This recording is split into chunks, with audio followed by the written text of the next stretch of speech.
What's good, YouTubers and YouTubettes? This is JBsports, back again with another one. Former unified heavyweight champion Anthony Joshua, nicknamed AJ, is promoted by the Puff Daddy of boxing promoters, always in the video, Eddie Hearn. Well, he'll be returning to the square circuit this Saturday at the O2 Arena in London. He'll be looking to bounce back from 2 consecutive losses to current unified heavyweight champion and former undisputed cruiserweight champion Alexander Usyk, aka Crazy Eyes. He'll be taking on Jermaine Franklin. Jermaine Franklin has fought absolutely nobody outside of Dillian White, and Dillian White is an overrated fighter in my eyes. I thought he beat Dillian White, but he has nobody to blame but himself. He let the fight go to the judges. It was a very close fight. I thought he won 7 rounds to 5, but it was a lot of swing rounds. At times, he let Dillian White outwork him. He allowed Dillian White to steal some rounds at the end of a lot of those close rounds. And there, he paid the ultimate price in losing a fight that he could have won and would have put him in a big position, would have put him in a prominent position in the heavyweight division. But actually, it didn't really do him that bad because he got the fight that people thought Dillian White was going to get.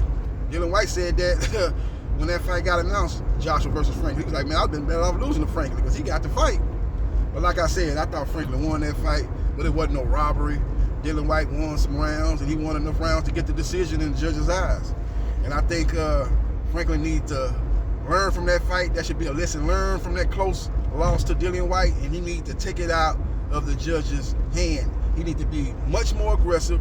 He has a very good 1-2, jab right hand, very consistent with the 1-2, and he must implement that, but he must follow up on that, go to the body, and just let his hands go at a much higher rate than he did in a Dillian White fight. So we will see what happens, and we will see what transpires. AJ, the fight could be easy for AJ if he just fight and use his physical advantages. Use your jab. You're the taller fighter. You're the naturally bigger guy. Make Jermaine Franklin come to you and make him pay a price.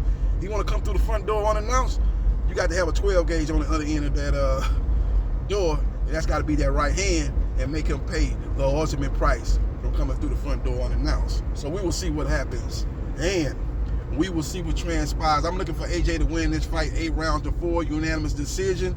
I think Jermaine Taylor will have his moments, but I just think Jermaine Franklin is a guy that's saying the right things in this fight. He said, I'm going to take it out of the judge's hand. I'm going to knock AJ out. I'm going to be a much more aggressive fighter.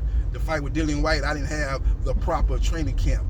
I've had the proper training camp for this fight, and I've learned from my mistakes in the Dillian White fight. You will see a much better version of myself. If that is indeed the case, and if AJ has still got them demons in his head from the Klitschko fight, then Jermaine Franklin will then have a chance to pull the victory out. So we will see what happens, and we will see what transpires. But the AJ that showed up in the second Usyk fight, in my opinion, beats Jermaine Franklin every day of the week and twice on Sunday.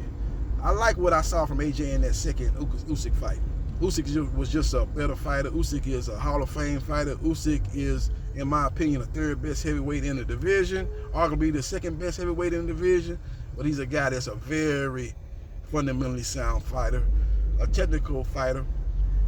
When it comes to feints, there's no better fighter in the boxing business than Alexander Usyk. He's the master of feints.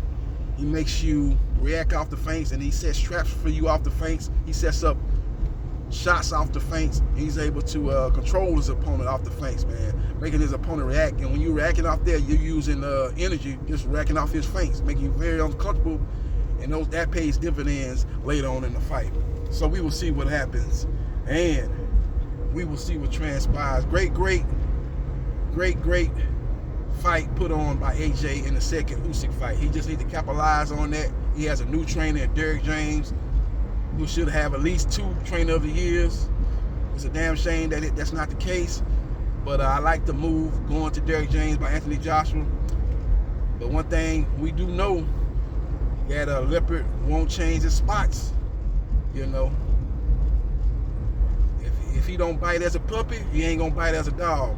And it seems like the dog was taken out of Anthony Joshua in that Klitschko fight. But like I said, I like what I seen in the Usyk fight. I like what I seen in that Pulev fight. And if that version of Anthony Joshua shows up, it should be more than enough to defeat Jermaine Franklin, who I would probably put in the top 15 of heavyweights, but not a special fighter. A solid fighter. His strength is the 1-2, but outside of that, he's straight up and down, no special effects. Nothing special about Jermaine Franklin, so I'm looking for AJ to win the fight 8 rounds to 4, 116 to 112, and we will see what happens, and we will see what transpires after that fight. Will he take on Tyson Fury like his promoter Eddie Hearn has been saying, or will we finally get the fight we've been craving for the last 5 years? That's Joshua versus Wilder. I don't see that fight happening at all. I don't see Papa Hearn or Eddie Hearn steering Anthony Joshua anywhere near Deontay Wilder, because they know Wilder has devastating power. He has the best right hand in boxing history. Just look at his knockout ratio. It's the best in boxing history. And with Anthony Joshua being chin, that's a recipe for disaster. So I don't see matchroom boxing ever putting Anthony Joshua in the ring with Deontay Wilder. But that'll be a fight that a lot of people talk about.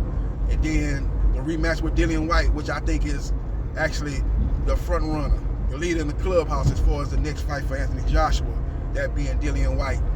And they could put that fight on at Wembley Stadium, do 90,000. That's a grudge match. And that would be a big, big fight over there in the UK. So we will see what happens, and we will see what transpires. Not only in the UK, but they could put Joshua versus Dillian Whyte too. That fight could be put on in Saudi Arabia. Saudi Arabia will pay more. The fighters will make more fighting in Saudi Arabia than in the UK. But it seems to me, man, UK fans would love to have that fight over there. 2 UK fighters fighting over there in Wembley Stadium. But like I said, if it ain't making dollars, it ain't making sense. So if the Saudi Arabia give Matchroom Boxing a huge site fee and put up a lot of money for that fight, well, you're going to see Joshua versus Dillian Whyte 2 over in Saudi Arabia. So we will see what happens, and we will see what transpires. Let me know your thoughts in the comment section. Who you like in this fight? Anthony Joshua versus Jermaine Taylor. I know the majority of fans are going to like Anthony Joshua to win that fight. But if you think it's going to be a stoppage, give me the round in the comment section. If you think it's going to be a unanimous decision by either fighter, let me know in the comment section. Follow me on Facebook, Gerard.Briscoe.3551. Like, share, and subscribe to JB Sports. The man, the myth, the legend. And I holla.